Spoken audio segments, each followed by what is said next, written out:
Once again, hello everyone, and welcome into the Unash and Dukes podcast as we come your way here from various locales.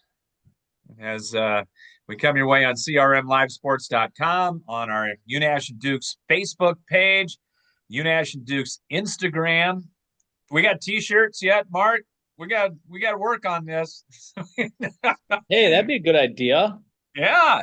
What do we really want to put our faces on t-shirts though? I mean, we have faces for radio and now for podcasts. So, yeah. We could get pictures of you and Mark and put them on a shirt. That'd be good. There you go. There you go. A lot of people to thank, including our presenting sponsor, Emo's Hideaway on First Avenue Southeast in Cedar Rapids. They're right across from the Lindale Mall and next to the Home Depot, open at 4 o'clock Monday through Saturday. And stop on by. They got great food, great bar, great area, and classic local American restaurant. And also a big thanks to Kurt Gustafson, Agency of American Family Insurance. Kurt is the sponsor of our Wednesday segment with Mark Ironside. And of course, Kurt, right across from the Johnson Avenue High V on Johnson Avenue Northwest in Cedar Rapids. And we are indebted to Kurt. He's the man that helps us out with this particular segment. Scott I'm Unash, sure. Mark Dukes. He's Mark Ironside right down there.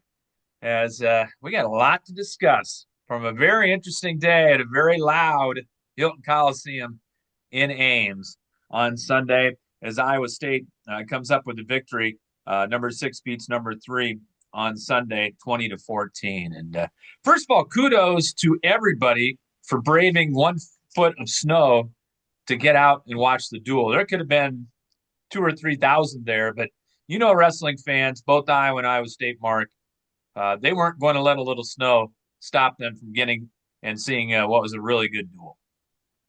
Yeah, I think there was a lot of people, honestly, that I know that stayed at home and watched it on TV that even had tickets. But I mean, it was still a pretty freaking awesome crowd in Hilton Coliseum, and I'm, obviously biased towards Iowa, but if it was in Carver Hawk Arena, that place would have been sold out still. And I don't know, Hilton was probably 75% full, which is still great for a wrestling meet, especially being really crappy cold weather and so forth or whatever. So, but it was a great environment. It was a fantastic environment. Not the type of environment you like to lose in, but it was still an awesome environment and great for the sport of wrestling in the state of Iowa in general. Mark, we've been talking about wrestling with you for a long, long time, but this is the first time ever we've talked to you after Iowa loses to Iowa State in wrestling. After a few days after the event, are you calmed down? I don't think I was really too wound up afterwards. I mean, luckily for me, I went by myself, I drove by myself, and I could just diffuse by myself. Really didn't talk on the phone or answer phone calls on the way home or whatever. And at the end of the day, I'm just a radio guy. That's all I am. I just call the action as I see it, and that's it. So, and I don't know, I didn't see all Tom's pressers or anything like that, but at the end of the day, I'm sure he said something like, "Hey, you move forward, whatever's next," and that's what you do. I mean, you don't just kind of like throw it out the door and forget about it, because then you don't learn anything from it. You still need to, there's a lot to be learned from that dual meet from technical standpoints, but more so from what I saw from how to compete standpoints. And so that has to be, directed and brought to the attention, which I'm sure somehow, some way, in a roundabout way, Tom, whether it's completely, really directly right at certain individuals or as a team in general, or however he goes about doing it, but I'm sure it's been directed. But it's more so about how, not really the technical aspect of things, but just how to compete type of things that I saw, that you're not going to win dual meets against a number 3 or 4th ranked team in the country when you compete like that. That's just bottom line. End of the What do you day, mean? What do you mean? when you compete like that, well, I mean, 41, we never took a shot except for maybe in the last 10 seconds. We never even gave ourselves a chance to win. And towards the end of the match, like anytime Ecomania gets in on us, we literally just, we don't even fight it off. We quit, we fall down. And you can't compete like that. I mean, you got a 7 versus a 6 ranking here or whatever. That Ekamendi, he's not, some rocket freaking just, he's not Mendez, So you that has to be a competitive match. Has to be a competitive match. And we weren't competitive at all. We didn't even try to be competitive. And then 57, we flat out quit, walked off the mat. We literally just turned our back and walked off the mat, gave up a takedown for a major decision. And the thing that is unfortunate about a situation like that is not competing is they're not thinking about the team. They're just thinking about their individuality and them at that point. And a perfect example of this is as heavyweight. Look at Ben Keeter. He got taken down with 15 seconds to go and is now getting majored by 8 points. And he could have easily just been down on himself and just thrown the towel in and just gotten majored. And at 15 seconds, what's it matter? I'm not going to win the match.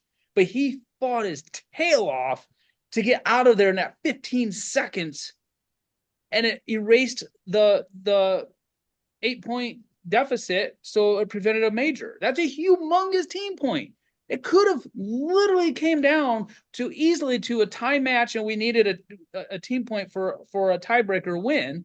And that could have been the difference, or it could have been the difference at 41 and 57. And those aren't the only two weights that we didn't. 33, I don't know what's going on with Drake there. He typically kind of starts off slow early in the season, but he's just not firing on all cylinders. He's not just mentally just gritting. Just, I'm going to find a way. I'm going to find a way to get a takedown. I'm going to find a way. I'm going to be gritty. I'm going to get to the leg. I'm going to get a takedown. And he's just missing that spark that he needs to beat these high-level guys at his weight class. And his weight class is loaded throughout the country, and especially in the Big Ten. So, but, kudos to Ryder Block. Ryder Block won a great, big, huge match right there. Never scored a takedown, but it wasn't from the lack of effort. I mean, he was trying. He was legitly trying, and he moved hard, and he moved well. And honestly, Panero Johnson, he held up a lot better than I thought he would as well too. I thought the longer this match goes in, he's gonna fold, but he didn't. But Ryder stayed right there with him, won an enormous match at a very crucial time when we needed it the most. That win was so pivotal in that dual meet at that point. And the thing that I loved about that match was when Ryder Block won, he got up, he got his hand raised. He put his number one finger up, in the air or whatever, but he just walked off the mat. Like that was his job. That's what he's supposed to do. He just beat the number 2 ranked guy in the country, biggest match of his life in an enormous duel. He's not blowing kisses to the fan, telling him to shush, doing any of that nonsense. He literally just went out, took out the number 2 ranked guy and walked off the mat like it was his job. And I love that about him. You were hoping to have the match start at 125. It didn't. Iowa State won the coin flip, and Kevin Dresser is a good coach, obviously, and he knew where to start. And he's going 285. He's going to throw Bastida out there, get everybody fired up, and then turn around and end with Rocky Elam at the end. And that's the way it turned out. But kudos. I thought Iowa State wrestled really, really well. They were aggressive from the get-go in most of the matches. Yeah, most of the matches. Most of the matches. 74, they never took a single shot. Not even an attempt at a shot at 74. Where were the stall calls against Iowa State in that match? They're calling Drake Ayala for stalling in the first period. They're calling Dean Peterson for stalling in the first period. Drake, and then Patrick Kenny doesn't get those calls. Patrick Kenny's all over that guy like stink on his shit, and he don't get called for stalling. I don't know, but at the end of the day, it wasn't the difference in the dual meet. Speaking of Patrick Kenny, that's a tough loss for him. I was thinking bonus there. I'm thinking bonus, and that's a situation where Patrick just needs to make adjustments. The biggest thing with Patrick in a situation like that, and a lot of guys too, is the difference between a good wrestler and a great wrestler is they make the adjustments on the fly. As the match is going and proceeding, something happens, they bank it, and then they get back to it when that happens again or whatever. They feel something and they go back to it, or they don't go back to that. And in Patrick's situation, don't go back to that. He gets in deep on a shot. He gets scored on ahead of the outside. That guy's good there. He wants to be there. Let's not go back there again.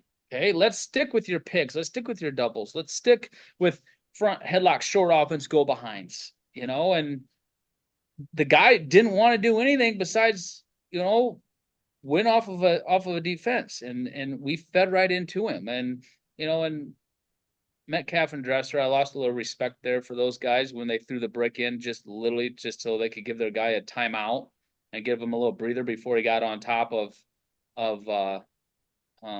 Patrick there, because they knew he had to ride him for 13 seconds to win that match. And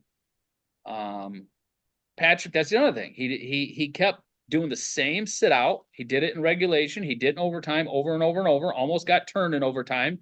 And he always turns to the right. People know what he's gonna do. You gotta have more than one thing. You gotta make adjustments on the fly. And he just kept doing the same thing on the feet and from underneath over and over and over and over again. And it just, if it doesn't work real quick the first time, you only got 12 seconds to get out. You got to go. I mean, you got to stand up. You got to switch the other way. You got to turn the other way. You got to do something. And we just didn't do it. But I did lose a little respect for them for just kind of a cheap way of trying to win. And I just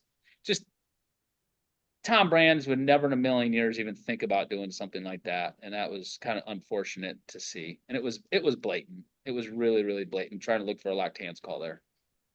Mark, a couple statistics in this match really stood out to me.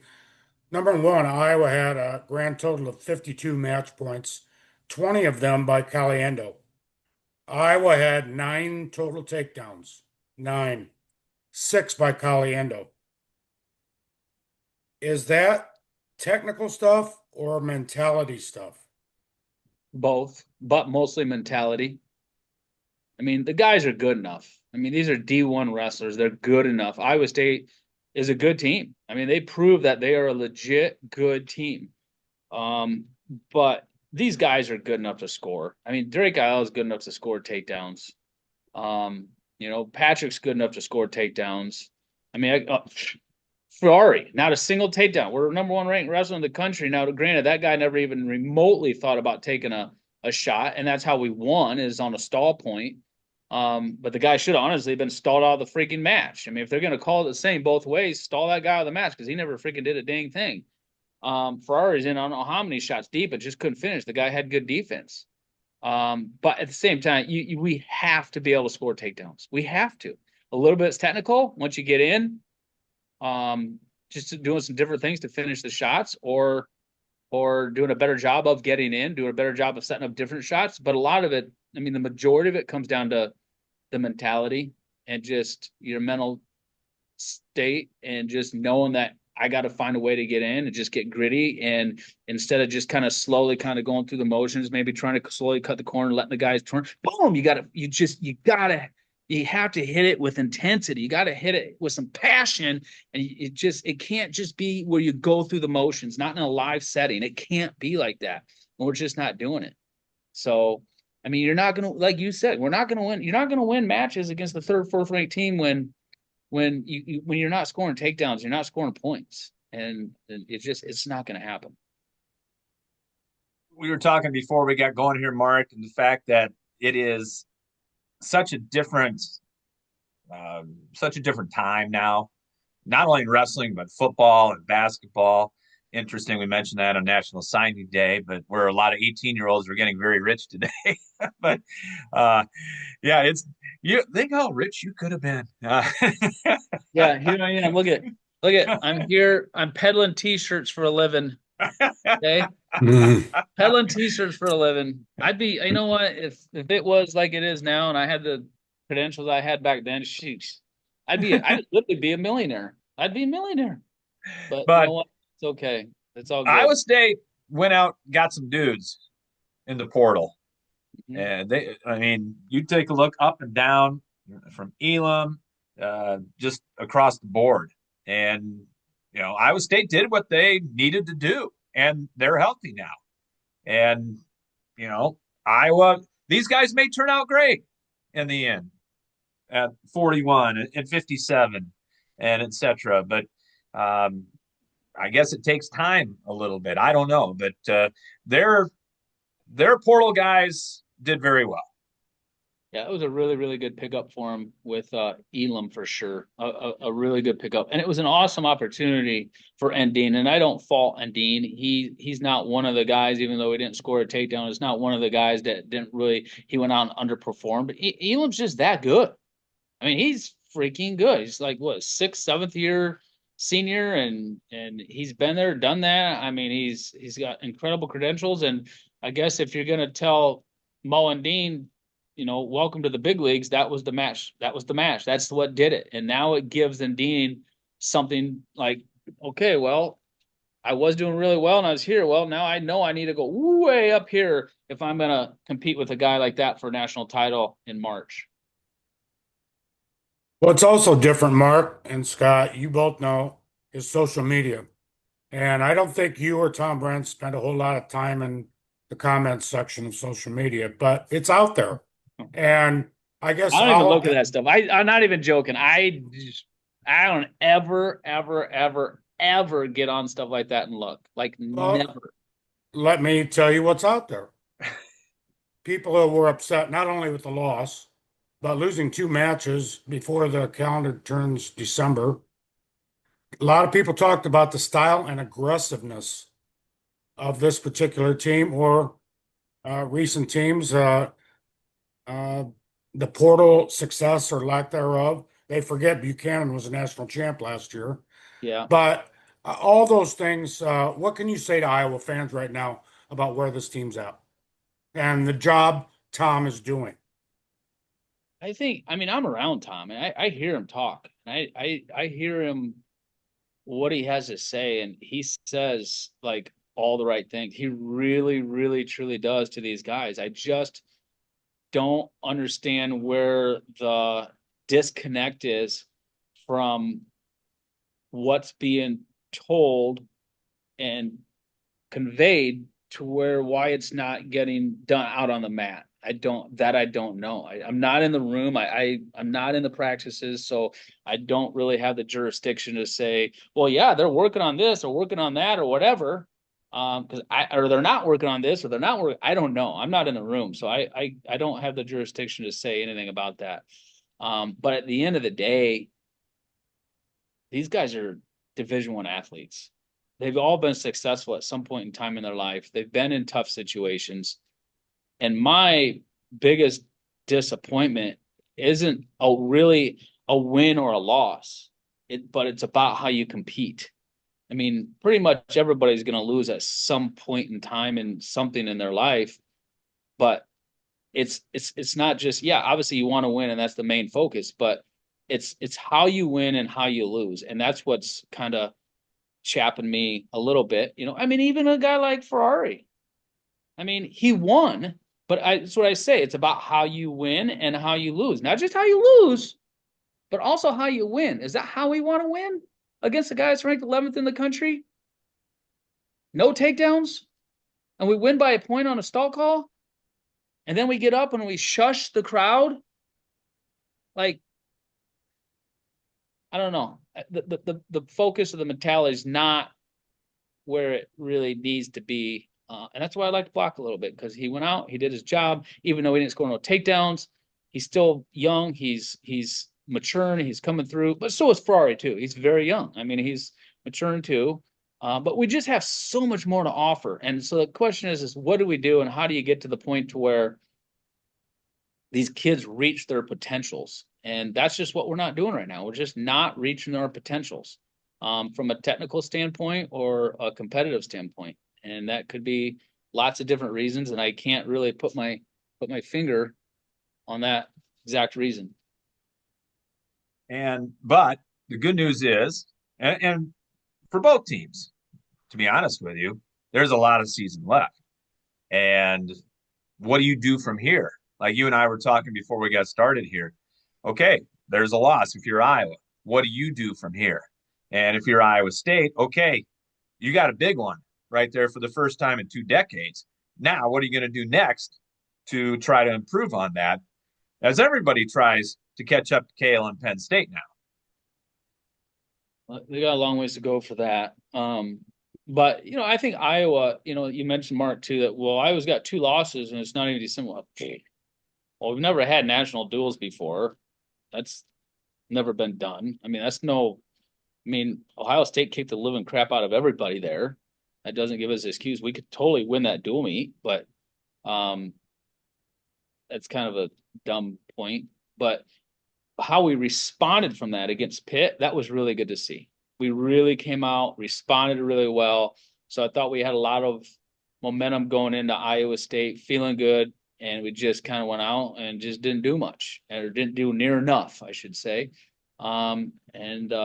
So now they get an opportunity to go down to Missouri, not this weekend, but next weekend, wrestle a couple dual meets down there. And then it's kind of a big break before the Soldier Salute right here in Extreme Arena where I'm sitting right now. And, but they got to make the most of those duels. They have to make the most of those duels, and they got to find a way to get these guys to start lighting up scoreboards. It's just that we have to start lighting up scoreboards. And I don't know what the rhyme or reason why they're not, or what kind of motivation they need to do so. But again, it's not, it shouldn't take, the kids shouldn't need a coach in the corner at all at this point in time in their lives to go out and score takedowns. You just shouldn't. You prepare for that moment for years, but the week leading up or whatever, when you're out there wrestling, it's a mano-a-mano one-on-one situation. The coach can't come out and do it for you. You've been doing this for years. So I just don't know why these guys just someone's not really stepping up and even Caliendo, to be honest with you. Yeah, he scored 20 points. He got a tech. How many of those takedowns, though? Let's go back and watch that match. How many takedowns were off of his initial shot and not a reshot? More off of a reshot than his initial shot. What if that guy's not shooting on us? What if he's not attacking us and we don't have the opportunity for a reshot? What if he's just out standing around with us? Do we get a tech then? Probably not. Not taking matters into our own hands. Now, Caliendo looks really, really good on those reshots, and he's so explosive and quick, good quick finishes and stuff. But if the guy's not coming at him, are we doing enough to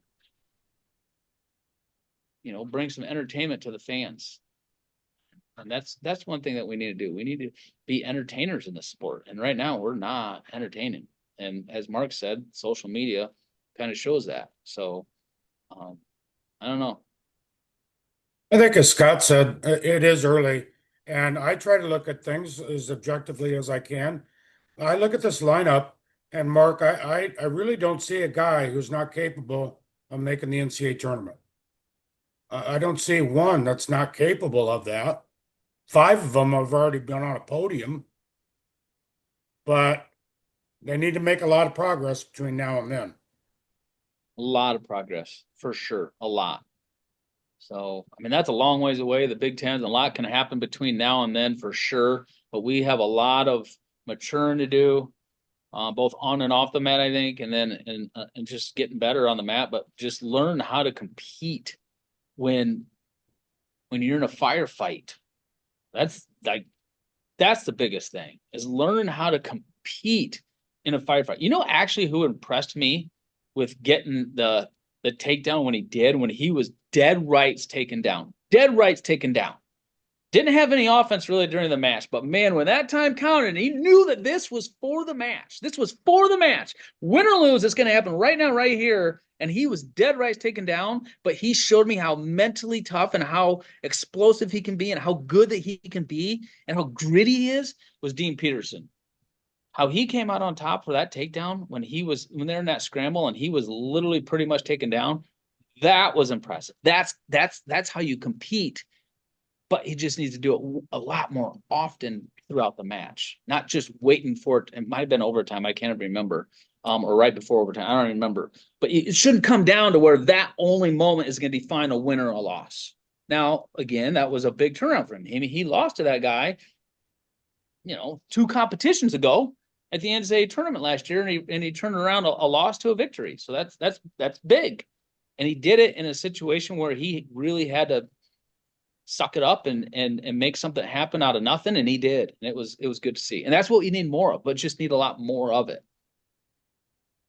like you said, now nothing this weekend for Iowa. Then Chattanooga and Utah Valley down at Hannibal, Missouri, Mark Twain country down there. So, are you heading to Missouri? I don't know. It's just south of where your deer stand is. Well, I'm not gonna have a deer tag, but I will. Depends on what to be honestly and truthful with you, I'd be here all weekend long. Work's crazy and hectic right now. I might just take that weekend and go sit with my mom and her deer blind and be with her and help her if she gets a deer and hang out with her that weekend instead of going down to Missouri. So we'll see though. I haven't decided for sure. Maybe she'll go out. She got a lane or she's going up first and second season, so she may have one before then. I don't know. But if she doesn't, I think I'm going to stick around and relax with her a little bit and go down there and sit there and take care of her because I know that's what Dad would want for sure. Now you're excited about the high school season, Mark, not only from a merchandising standpoint, but the whole season. Hope you sell a lot of shirts, a lot of merchandise. But Dan Gable, Donnybrook, at the Extreme Arena. It should be a lot of fun. Yeah. There's I think 82 teams here, 82 different teams between the boys and the girls, over 1,200 participants. And I think that someone was just telling me here while we were setting up, I wasn't paying too much attention because I was kind of trying to listen and work at the same time. But something about like there's like 10 top three potential matchups, like top three ranked wrestlers in the country that could compete with each other. Like the top three guys in the country could compete in 10 different weight classes here this weekend. So that shows you how powerful this tournament is and how good this tournament is.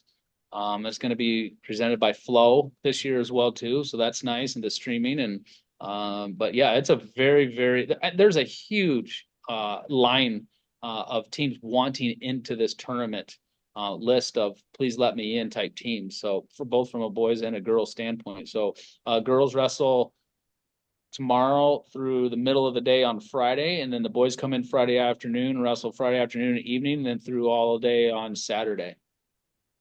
Yeah, going to be a lot of fun down there, and good to have the high school wrestling back. I mean, the girls have been going a couple of weeks, but now the boys are going to start in earnest. So, Yep, they're this week. I think tomorrow night really is kind of the kickoff yep. to basically all the dual meet season.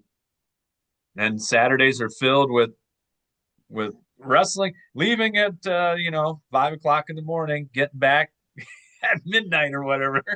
Yep. You Cold miss those. buses. You miss those days, right? Yeah, right. Right. No, not so much. You know what I miss about those days is just the camaraderie with your buddies and stuff, you know.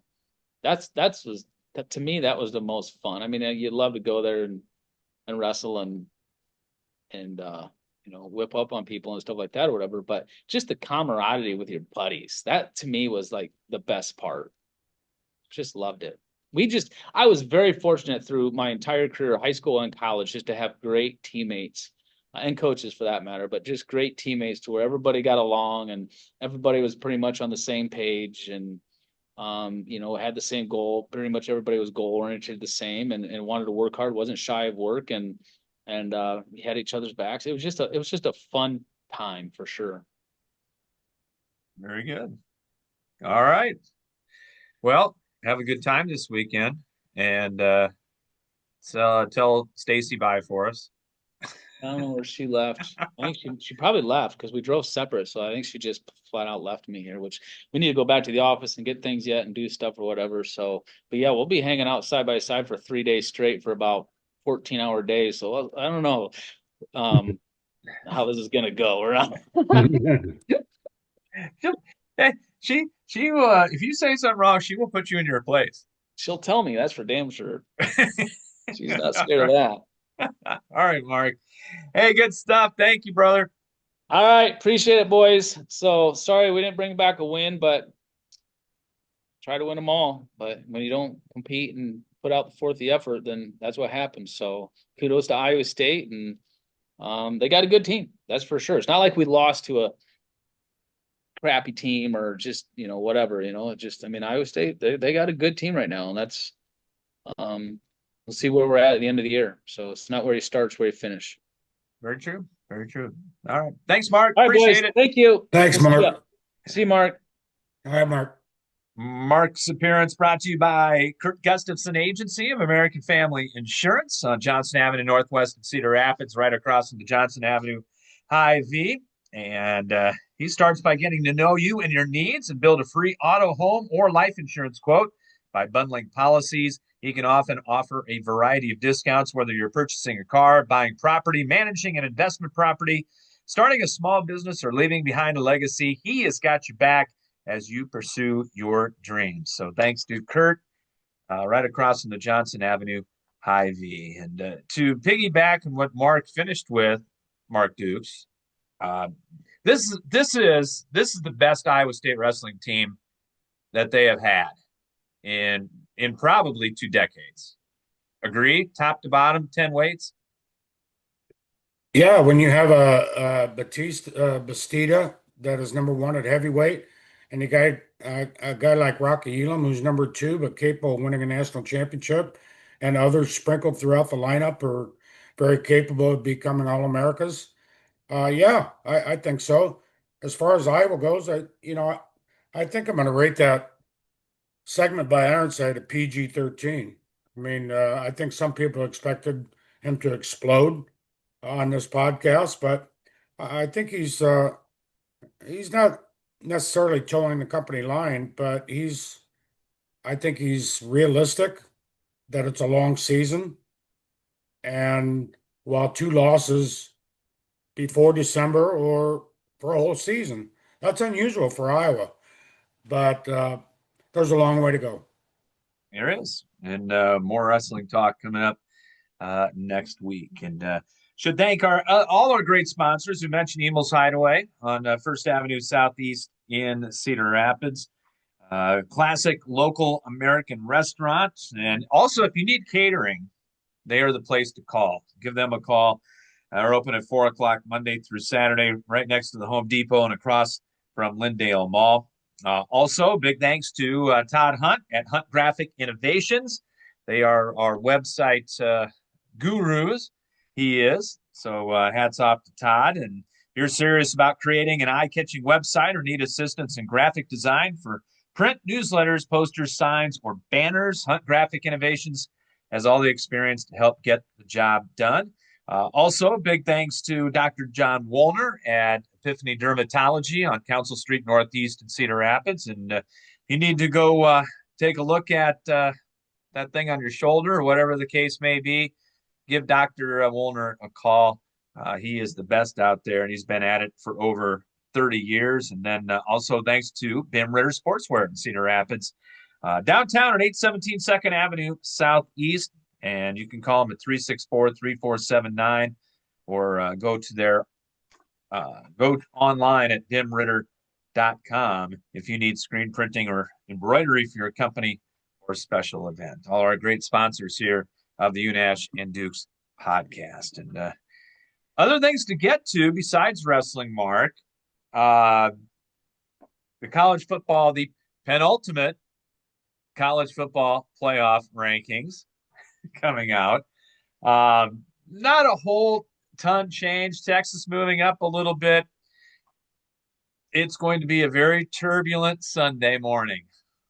Let's just put it that way. And made even more turbulent by the fact the announcement yesterday, and I don't think anybody's really done the homework on this yet, but the optics look bad when Alabama drops South Florida, a good group of 5 program in South Florida, may be in the college football playoff this year for a future schedule to replace them with the Moving Mocs of Chattanooga. That got the firestorm started.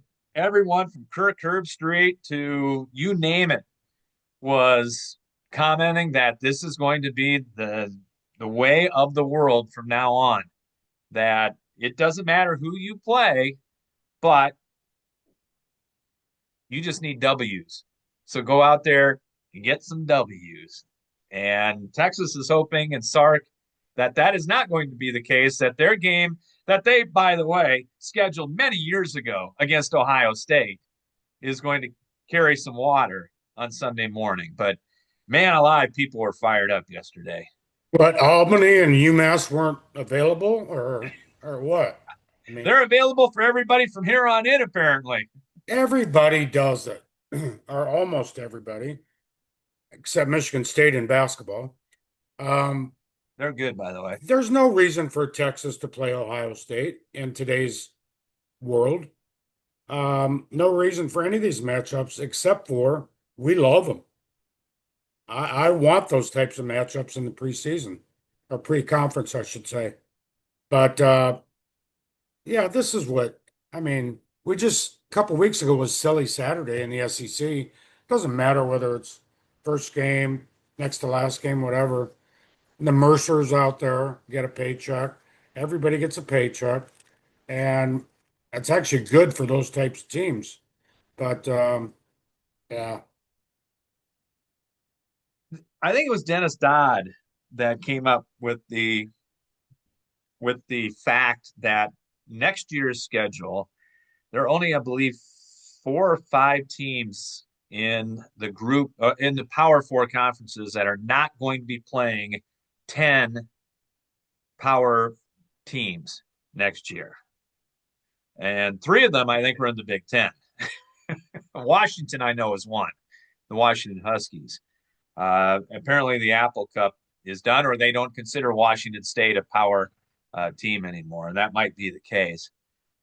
You know, this is another one of those. What does this mean for Iowa State football in the future? I hope it never goes away. It shouldn't go away. It's great for Iowa. It's great for Iowa State. It's great for the state of Iowa. It's great economically. It's great. There's nothing bad other than some people get a little carried away about Iowa State on the day of the game and the week of the game. But it's a great rivalry. It should be there. I think it will be there for a while. Why don't it'd be great if there was a commissioner of the Power Four conferences and they can come up with a rule that says, hey, play your 9 conference games and then play one other non-conference game against a Power Four opponent. Everybody's happy, right? I think a Power Four commissioner would have quite a few other things to think about besides that, but that'd be one. Iowa and Iowa State is not going to go away. I don't think in our lifetimes. Maybe forever. I don't know, but shouldn't say forever because that's a long time. Uh, it's a game that, as you described, whether it's played at the beginning of the year in September or the last game of the year, as we talked about in a previous podcast, that is worthy. It each is playing another Power Four school. Um, I think people would rather see Iowa and Iowa State play than Iowa play Missouri and Iowa State plays somebody other another Power Four. Why not play each other? So I think it's a healthy rivalry that's going to stay for a while. Yeah. Sunday morning at 11 o'clock is when we will find out the 12 teams in the college football playoff. And it's going to be very, very interesting. And there's going to be, oh, if Texas is out, holy cow, you're going to see teams dropping their their big time opponents in the future, like left and right. But we'll find out how it goes on Sunday. Before we go, college football, more coaching news. In fact, 2 names that, and no, Kirk Ferentz is not going anywhere.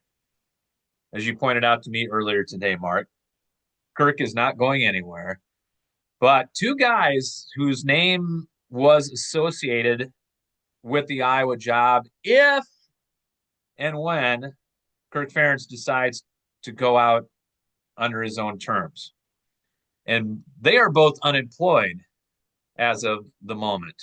The latest is Chris Kleiman, who was retiring at Kansas State at age 58, younger than us, Mark, by the way.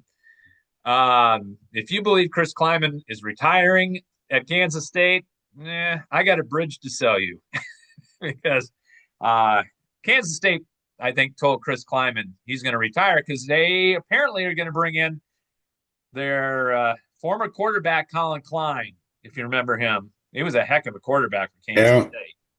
He's the offensive coordinator at Texas A&M. And I think they were a little afraid that somebody was going to pluck their golden child before they could bring him to the Little Apple.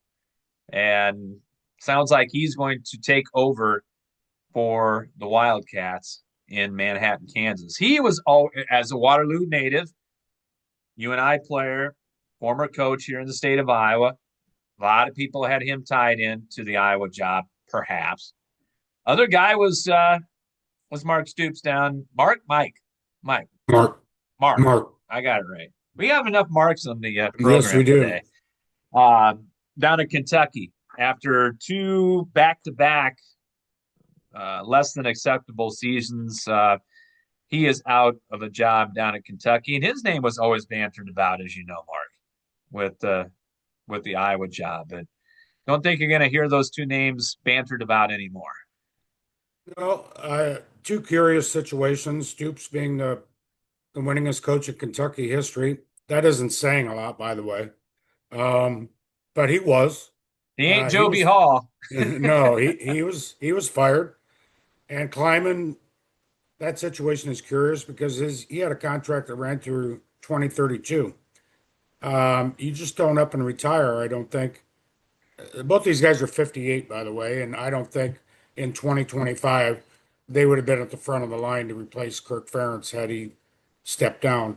Um, in fact, the replacement for Kirk Ferentz, when that happens, might be on staff right now at the University of Iowa. Correct. But at any rate, I think some other coaching situations are equally interesting. And Sataki staying at BYU instead of going to maybe Penn State. BYU apparently coming up with a lot of money to keep him there.